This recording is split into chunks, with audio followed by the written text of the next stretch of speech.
que designaron Falucho para el transporte de victorias a las costas de Oropesa para quedar cubierto y detener el posible paso de tropas.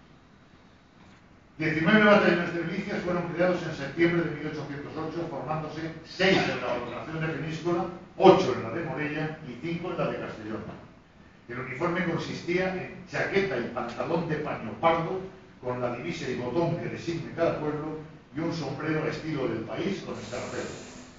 Numerosas partidas de caballería e infantería fueron creadas en enero de 1809.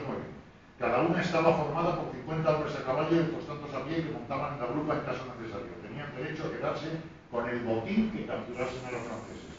En imagen tenemos el estadillo precisamente de todas las fuerzas que lo componían y destacado el tercio delegado con los componentes de cada uno, que ese tercio tenía un total de 1091 hombres. Por otro lado, nacen las cuadrillas de contrabandistas en enero de 1809, con una estructura semejante a la de las partidas, pero a ellas se incorporaron los contrabandistas indultados por alistarse. La más famosa de la provincia, concretamente de esta misma zona, fue la dirigida por Juan Antonio Bizarro, que combatió muy ferozmente a los franceses.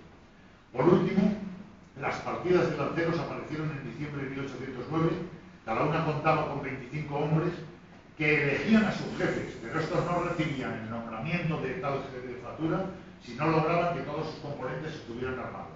En el archivo municipal de Castellón todavía se conserva el emblema que llevaban en el cuello del uniforme, que es el que ven en pantalla.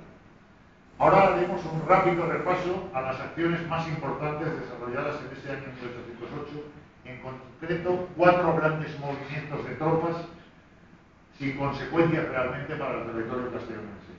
El 4 de junio de 1808 se recibe la noticia de la salida de Barcelona de 3.700 infantes franceses con 76